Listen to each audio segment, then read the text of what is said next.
ओ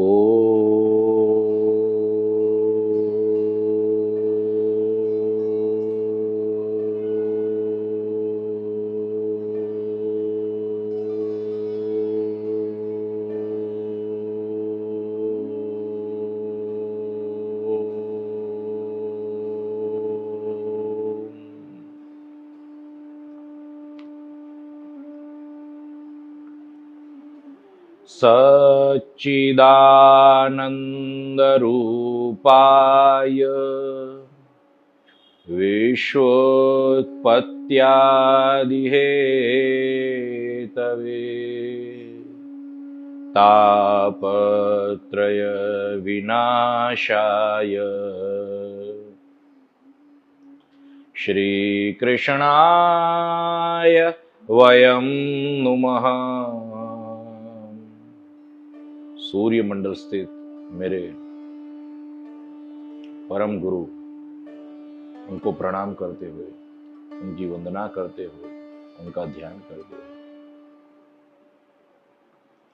अज्ञानतिमिरान्धस्य ज्ञानाञ्जनशलाकया चक्षुरुन्मीलितं येन तस्मै श्रीगुरवे नमः।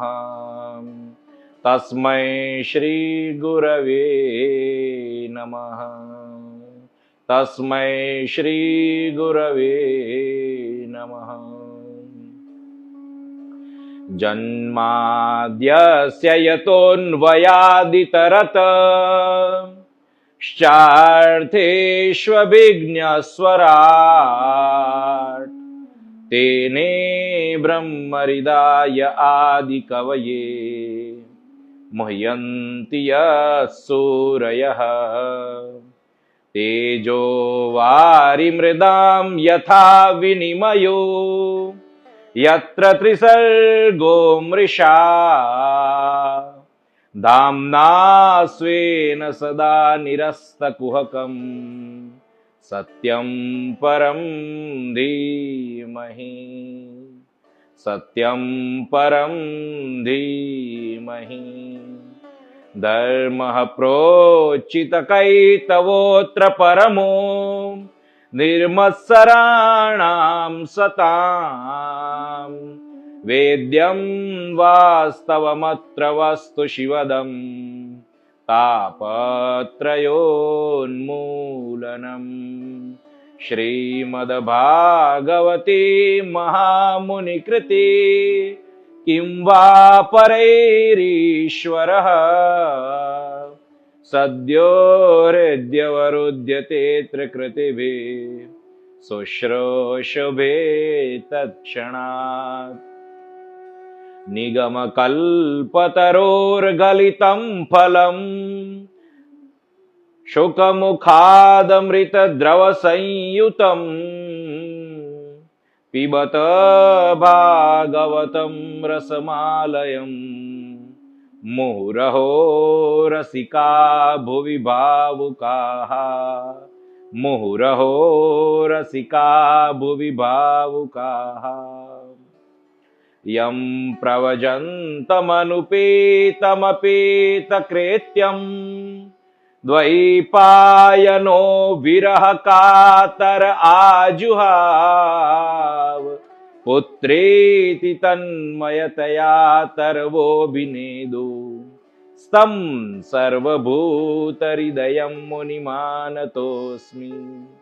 यः स्वानुभावमखिलश्रुतिसारमेकम् अध्यात्मदीपमैति तितीर्षतां तमोन्धम् संसारिणां करुणयाः पुराणगृह्यं तं व्याससूनुमुपयामि ततो जयमुदीरयेत्। ततो जयमुदीरयेत्। ततो जयमुदीरयेत्। ओ कृष्ण कन्हैया लाल की जय। श्री गोवर्धन नाथ की जय। श्री गिरिराज धरण की जय। श्री वृंदावन बिहारी लाल की जय।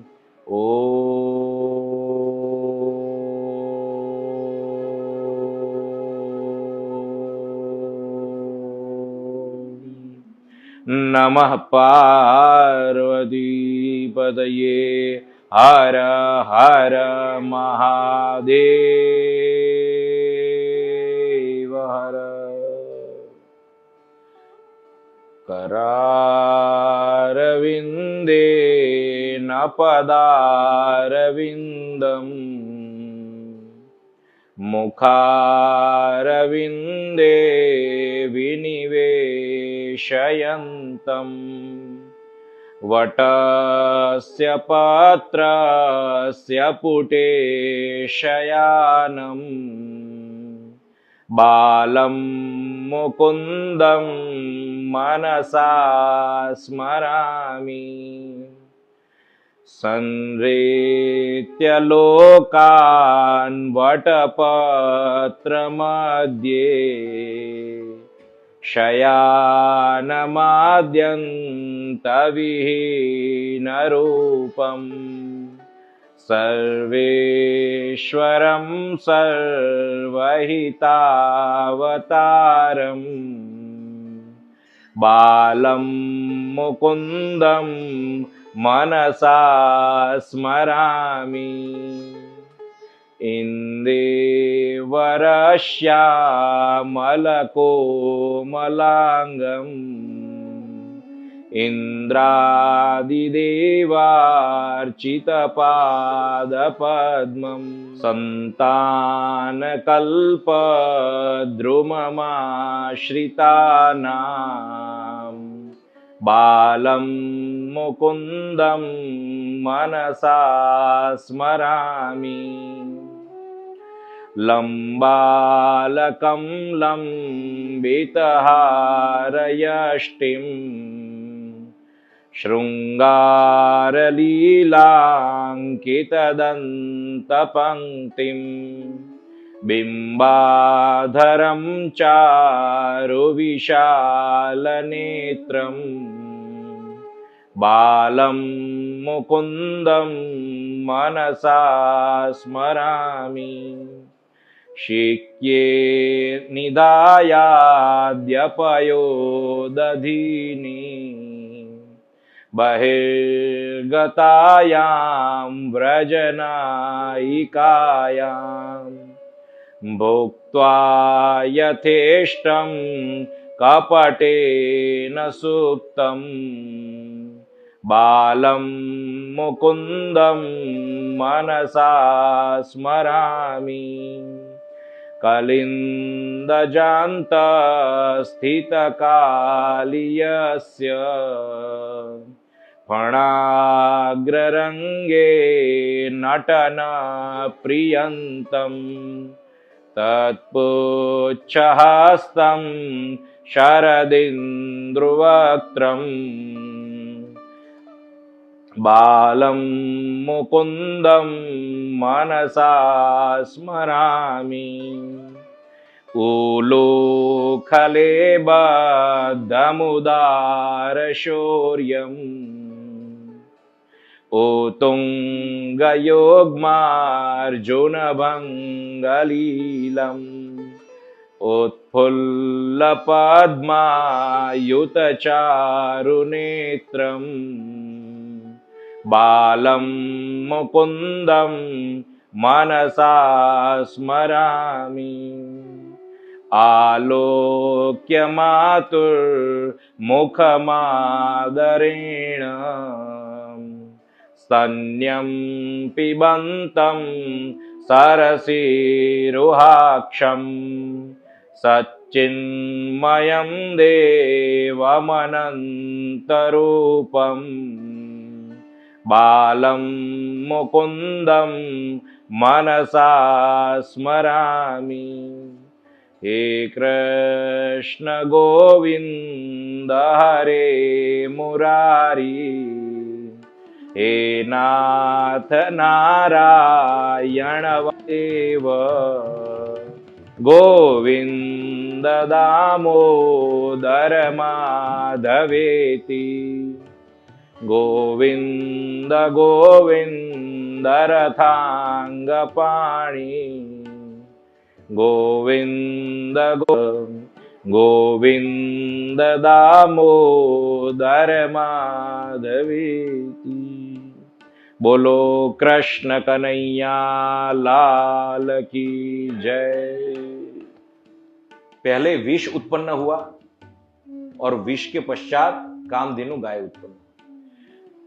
पीते गरे वृषांकेण प्रीतास्ते मरदानवाः, ममन्थोस्तरसा सिंधुम हविर्धानी ततो भवत्, हविर्धानी ततो भवत्। मनुष्य ने अब ये विष का सामना किया, विष का सामना किया।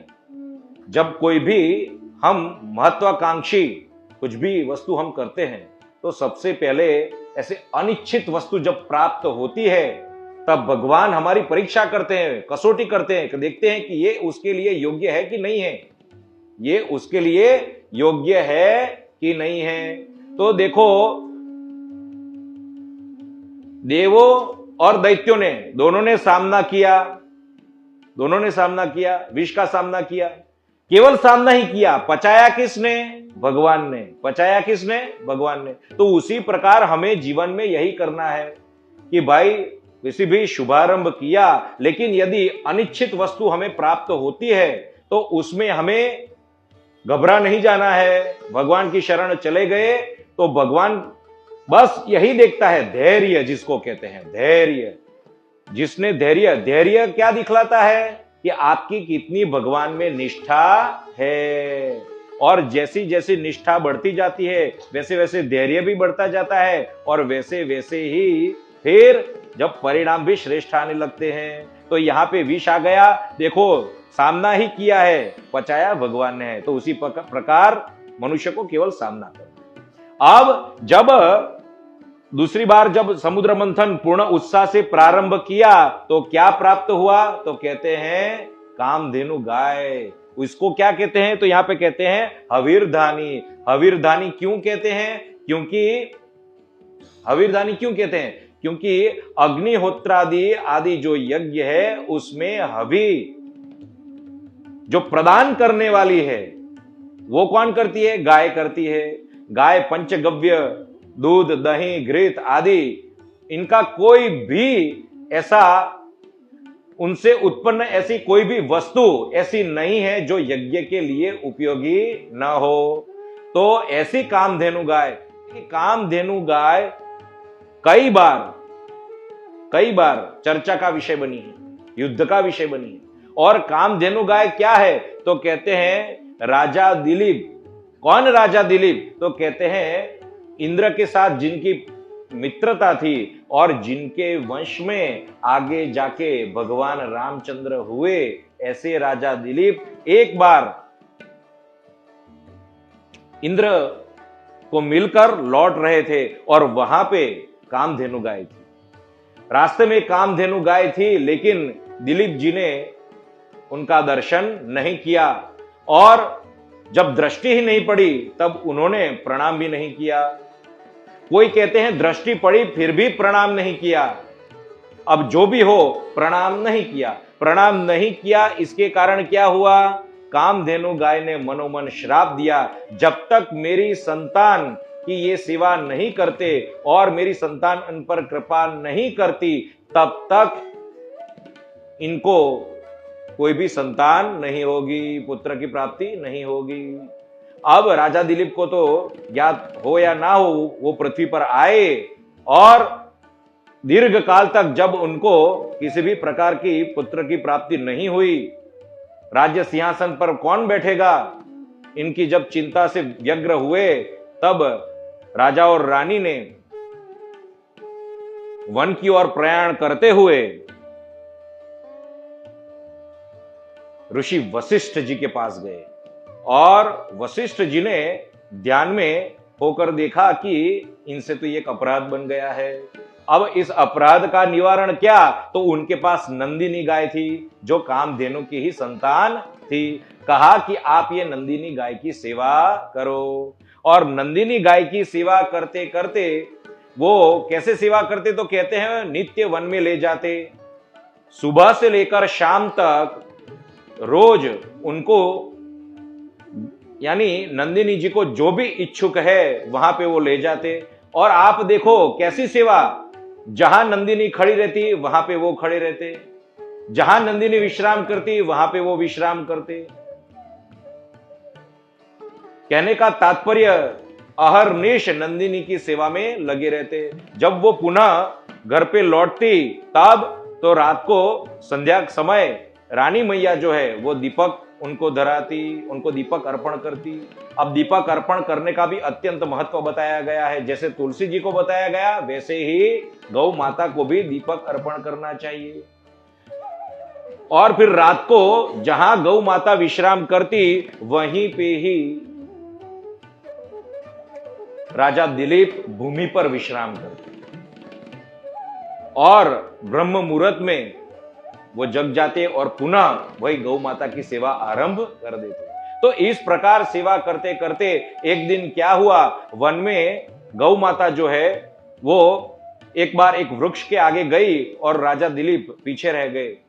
और राजा दिलीप ने थोड़ी ही क्षणों में अत्यंत आक्रंदपूर्ण एक ध्वनि सुनी।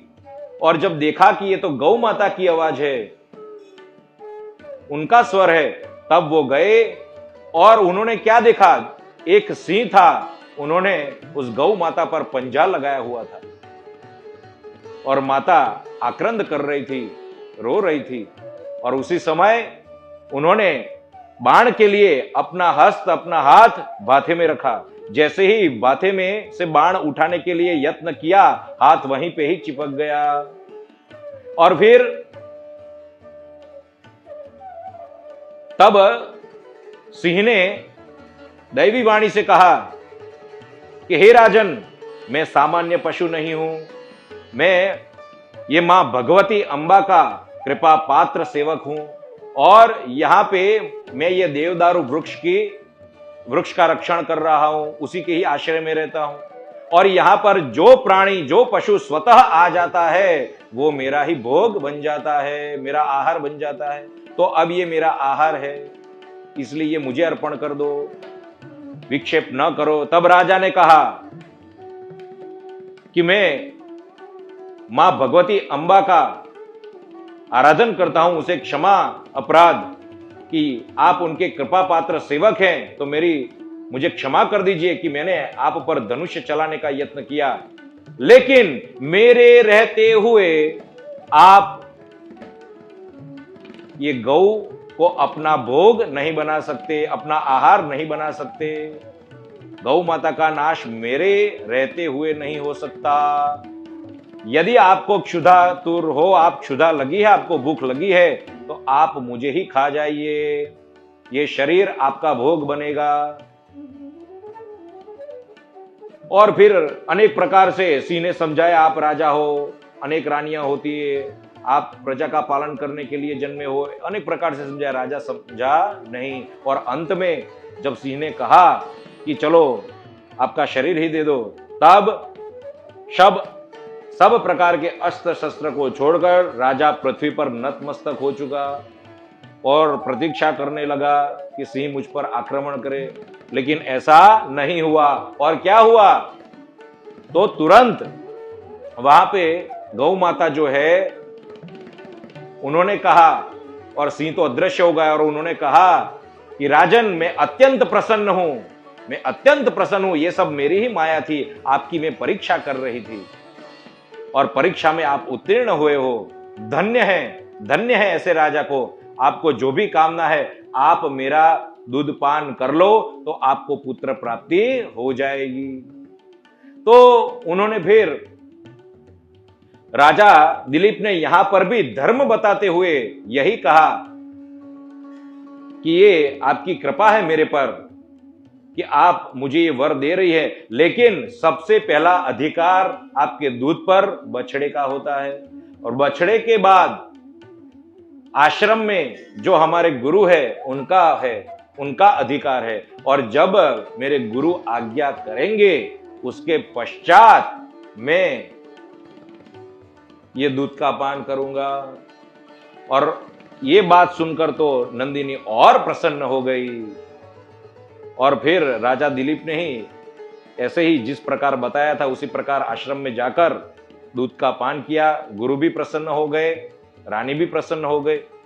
आगे जाकर इनके ही वंश में फिर बहुत आगे जाकर राजा राम भी हुए। तो देखो, ये जो पवित्र कुल में पवित्र आत्माएं जो उत्पन्न हुई वो ऐसे ही उत्पन्न नहीं होती। इनके पीछे होती है सेवा, तप, भजन। कुंती जी को पांडव उत्पन्न हुए, कैसे हुए? उन्होंने किनकी सेवा की थी? जो केवल और केवल दुर्वा का भक्षण करके अपने प्राण टिकाए रखते थे, ऐसे दुर्वासा मुनि जो क्षण क्षण में क्रोधित हो जाते हैं, जिनके पास ठहरना भी एक बड़ी परीक्षा होती है, उनकी सेवा करी तब जाकर पांडव उत्पन्न हुए थे। तो ये जो माताएं हैं, पिताएं हैं, वो दिव्य होते हैं, उनकी बहुत सेवा होती है, ऋषि मुनियों की, भगवान की, गौ माता की, तुलसी जी की, तब जाकर दिव्य संतान उत्पन्न होते हैं। ब्राह्मणों की सेवा करते हैं, ऐसे नहीं हो जाते हैं पुरुष। तो यहां पे गौ माता का महत्व बताया, और आज की स्थिति में गौ माता की क्या स्थिति है, ब्राह्मणों की क्या स्थिति है, अत्यंत दयनीय। यहां तक यह कहा जाता है कि स्वयं हिंदू ही अपने हाथों से गौ माता को कत्ल खाने भेजता है। मुसलमान कहते हैं हम तो काटने वाले हैं, लेकिन यहां तक पहुंचाने वाले तो स्वयं हिंदू है।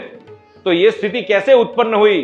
अरे आपको मैं क्या बात बताऊं, मेरा एक मित्र है, वो उस गांव से बड़ा हुआ जिस गांव में घर घर पे पहले गाय रखी जाती थी।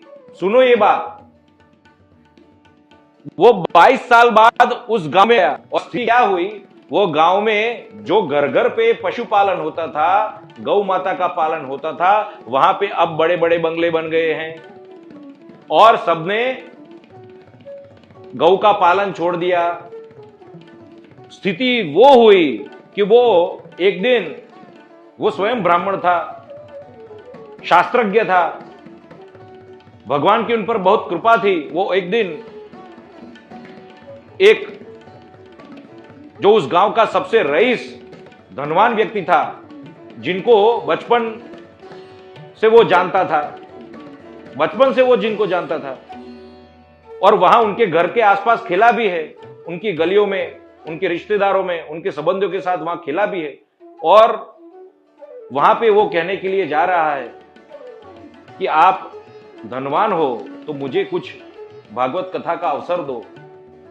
तो उसकी स्थिति क्या होती है? 22 वर्ष बाद वो जो उस गांव में जाता है, तब क्या देखता है, वहां बहुत बड़ा बंगला है, बाहर सीसीटीवी का कैमरा लगा हुआ।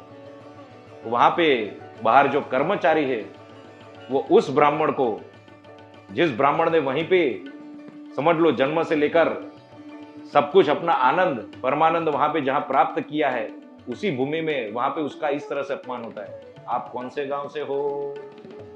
आप कौन से गांव से हो? यहां क्यों आए हो? और वो ब्राह्मण ने कहा, उनको मैं जानता हूं, ये भी मुझे जानते हैं, कृपया मुझे मिलने दीजिए। नहीं नहीं मिलनी, आपको मिलने की कोई आवश्यकता नहीं है, चले जाओ यहां से।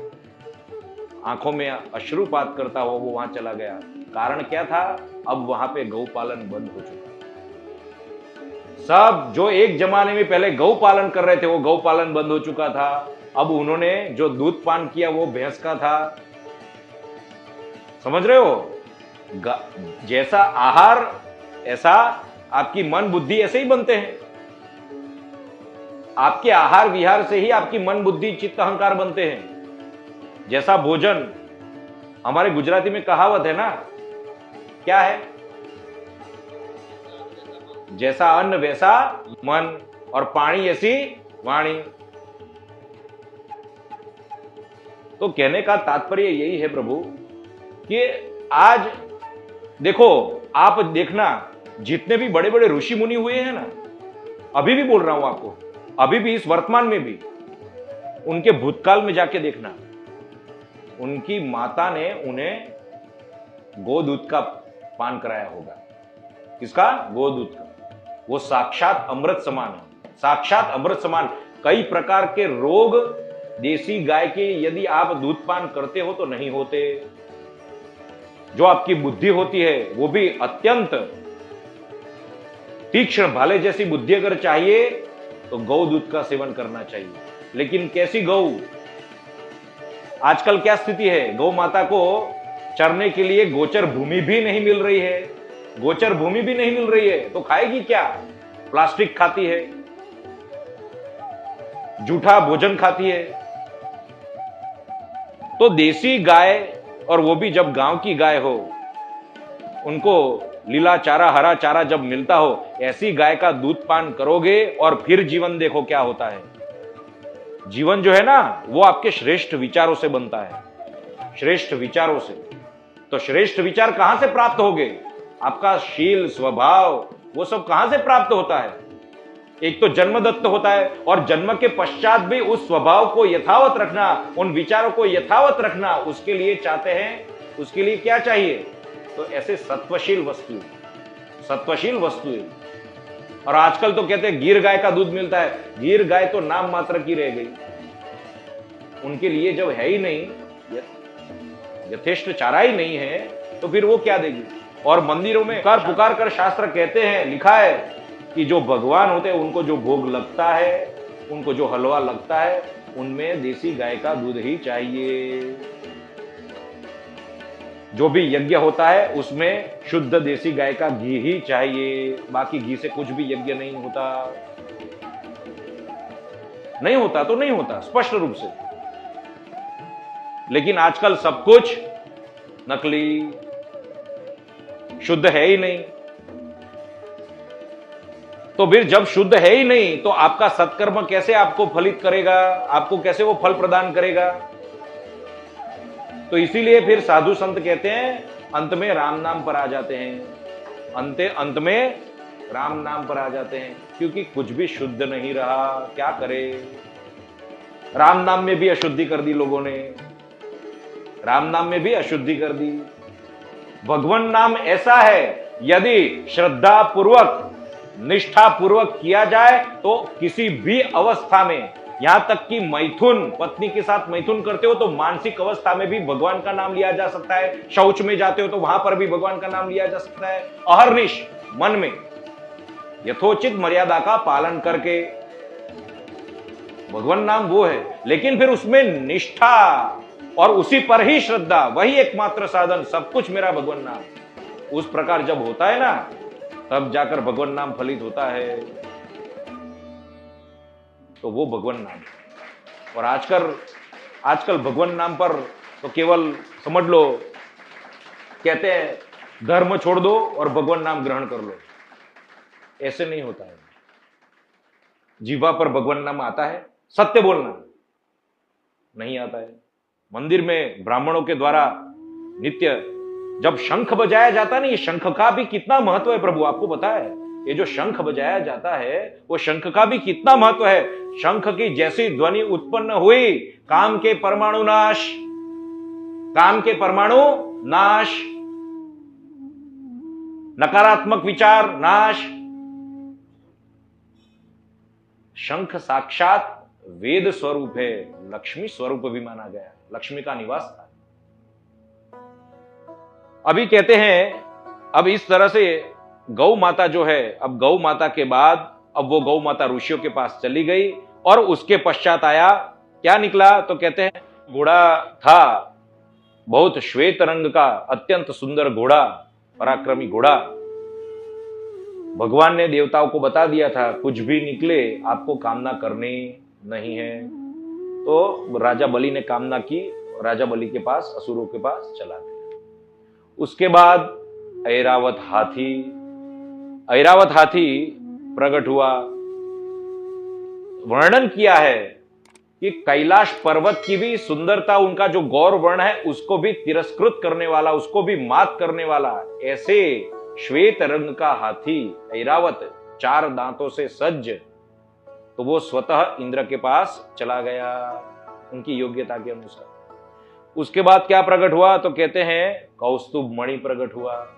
जैसे कौस्तुभ मणि प्रकट हुआ, वो भगवान के कंठ में, वहां भगवान ने उसको स्थान देते हुए वहीं पे ही चला गया, भगवान के पास चला गया। वो मणि कैसा था, जिसके प्रकाश से आसपास का अंधेरा दूर हो जाए, इतना अत्यंत उज्जवल प्रकाश फैलाने वाला। आगे जाके पारिजात, पारिजात वृक्ष क्या है, समस्त कामनाओं को पूर्ण करने वाला।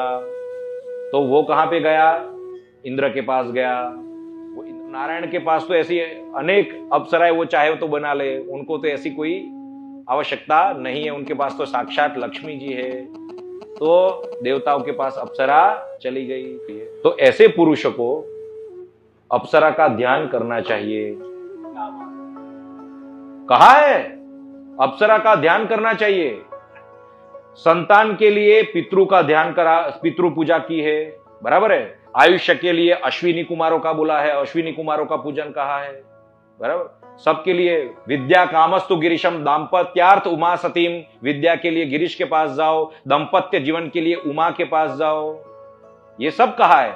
लेकिन जो अकाम है उसको तो परम पुरुष की शरण लेनी है। जो अकाम है, जिसी को किसी भी प्रकार की कामना नहीं है, उसको किसकी शरण लेनी है, परम पुरुष की शरण लेनी है। तो सब बताया है, सब बताया है, तो उसमें अप्सरा आती है यानी। लेकिन अब आजकल इसको किसी को ज्ञात भी नहीं है अप्सरा का रूप, सब कुछ उनका कैसा रूप है, कैसा स्वरूप है, किस प्रकार से पूजा करनी चाहिए, पुराणों में सब मिलेगा। लेकिन इनकी शरण में जाए तो कौन जाए।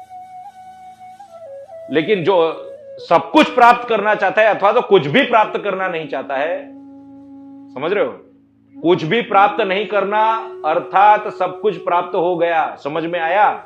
आपको मोक्ष मिलता है, मुक्ति मिलती है, जीवन का परम आनंद मिलता है, भक्ति मिलती है, इससे बढ़कर और कुछ है क्या। तो ये सब चाहिए तो परम पुरुष की शरण में जाओ। लेकिन नाना प्रकार की वस्तुएं चाहिए, भोग चाहिए, तो फिर नाना प्रकार के देवों के पास जाओ। भगवान ने कहा है स्पष्ट, गीता में भी कहा है कि अन्य अन्य देवों की शरण में जाओगे तो यथेष्ट फल की प्राप्ति तो कर लोगे, लेकिन जैसे ही पुण्य क्षीण हुआ, भोग के पश्चात पुण्य क्षीण होता है, तो जैसे ही पुण्य क्षीण हुआ तो पुनः पुनरपि जन्मम पुनरपि मरणम पुनरपि जननी जठरेषु शयनम।